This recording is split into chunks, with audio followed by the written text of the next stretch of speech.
Hello साथियों, नमस्कार। आप सभी का स्वागत है फार्मा एजुकेशन यूट्यूब चैनल पर। आप सभी साथियों का स्वागत है। धन्यवाद, आप सभी ने इतना सपोर्ट किया। और आज चलिए हम लोग बात करने वाले हैं कितने प्रकार के इंजेक्शंस होते हैं, टाइप्स ऑफ इंजेक्शंस के बारे में यहाँ पे हम लोग जानने वाले हैं। तो आप सभी लोग वीडियो को शेयर कर दीजिए और अपने दोस्तों से, और इसको लाइक करिए, चैनल को सब्सक्राइब करिए। चलिए शुरू करते हैं आज का वीडियो। कभी ना कभी मेडिसिन जरूर खाई होगी और आप सोचते होंगे जब हम मेडिसिन को ओरली यानी कि माउथ के थ्रू ले सकते हैं तो फिर हमें इंजेक्शन की जरूरत क्यों पड़ती है। तो आज की वीडियो में हम बात करने वाले हैं कि हमें इंजेक्शन की जरूरत क्यों पड़ती है और इंजेक्शन कितने टाइप के होते हैं। तो पहले हम समझ लेते हैं कि हमारी बॉडी में ड्रग किस तरह से एंटर होती है, यानी कि हमारी बॉडी में ड्रग के रूट्स क्या है। तो देखिए, हमारी बॉडी में ड्रग्स या मेडिसिन को पहुंचाने के लिए कई सारे रूट होते हैं। तो पहले हमें ये जानना जरूरी है। तो मेनली हमारी बॉडी में दो तरह के रूट होते हैं, सिस्टमिक एंड लोकल। तो लोकल में क्या आता है, जितनी भी आप क्रीम यूज करते हैं और ऑइंटमेंट यूज करते हैं वो सभी लोकल में आते हैं, जैसे कि स्किन टॉपिकल, इंटरनेजल, ओकुलर ड्रॉप्स, यानी कि जितने भी आप ड्रॉप्स यूज करते हैं, चाहे आंख की हो चाहे कान की हो, वे सभी लोकल में आते हैं। तो देखिए, जो भी हम दवाई लेते हैं उसे हमारी बॉडी में पहुंचने के लिए कई सारे रास्ते होते हैं, यानी कि उसे तरह तरह के रास्तों से होकर हमारी बॉडी में पहुंचना होता है।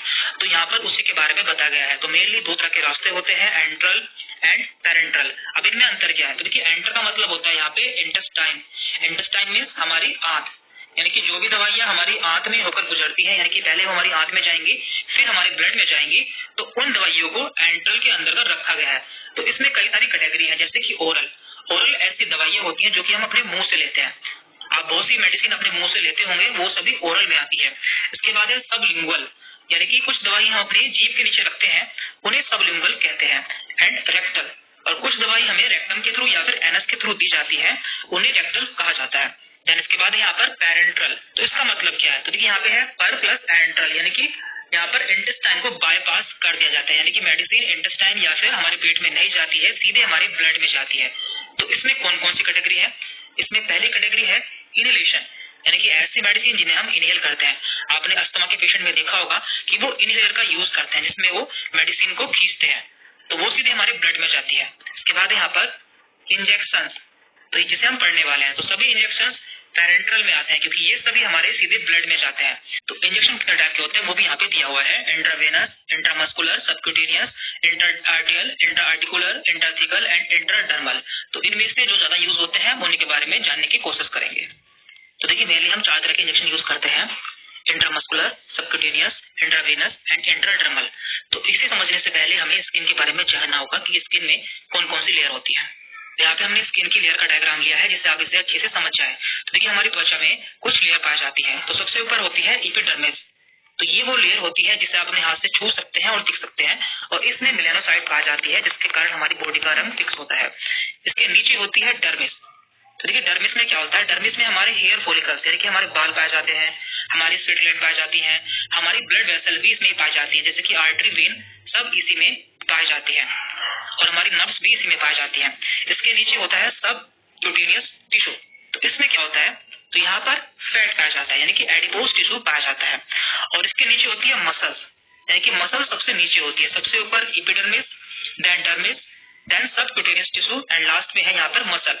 तो अब हम इसे समझ लेते हैं। सबसे पहला इंजेक्शन है यहाँ पे इंट्रामस्कुलर, जैसे कि नाम से पता चल रहा है, मस्कुलर, यानी कि ऐसा इंजेक्शन जो कि हमारे मसल्स में दिया जाता है, और इसे शॉर्ट फॉर्म में हम IM भी कहते हैं, IM। तो देखिए, इसमें क्या है, आपने देखा है कि हमारी मसल सबसे नीचे पाई जाती थी, तो इसलिए हमें इसे बिल्कुल सीधा लगाना होगा, यानी कि 90 डिग्री पे लगाना होगा, जिससे हमारी मसल्स तक पहुंच सके। इसलिए इसे इंट्रामस्कुलर इंजेक्शन कहा जाता है। इसके बाद है यहाँ पर सबक्यूटेनियस।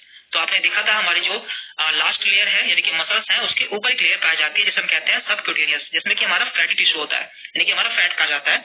यदि हमें इसमें इंजेक्शन लगाना हो तो हमें इंजेक्शन को 45 डिग्री पर लेना होगा, जिससे ये वहां तक पहुंच सके। फिर इसके बाद है यहाँ पे इंट्रावेनस, यानी कि ऐसे इंजेक्शन जो कि हमारे वेन में लगाए जाते हैं। और आप जानते हैं हमारी वेन, आर्टरी, ये सभी डर्मिस में पाई जाती है, जो कि हमारी स्किन की सेकंड लेयर है।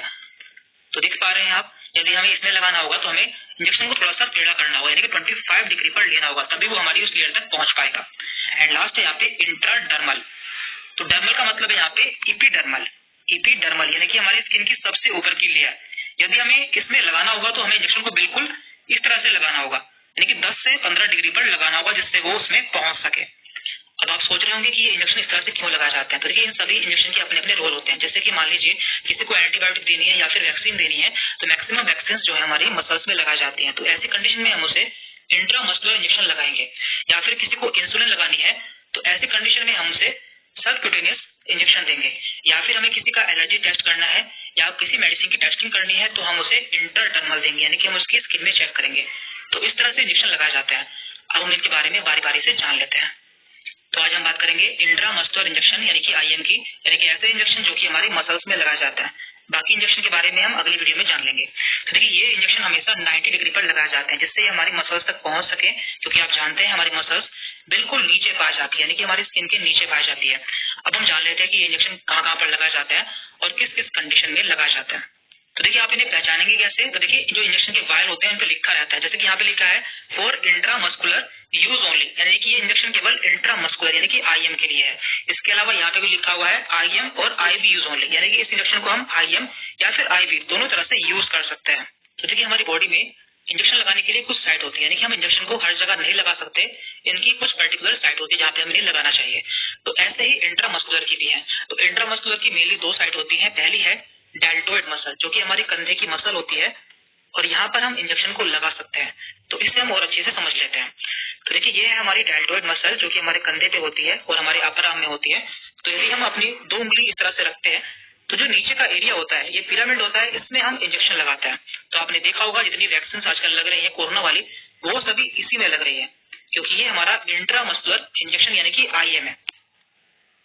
तो देखिए, आईएम की दूसरी अच्छी साइट है ग्लूटियल मसल, जो कि हमारे हिप में पाई जाती है। तो यहाँ पे हमें कैसे पहचान करनी होगी कि इंजेक्शन हमें कहाँ लगाना है? देखिए, मान लीजिए ये हिप है और इसमें हम इसे 4 पार्ट में डिवाइड कर लेते हैं इस तरह से। तो जो इसका अपर लेटरल पार्ट होता है, यहाँ पर हम इंजेक्शन को लगाते हैं।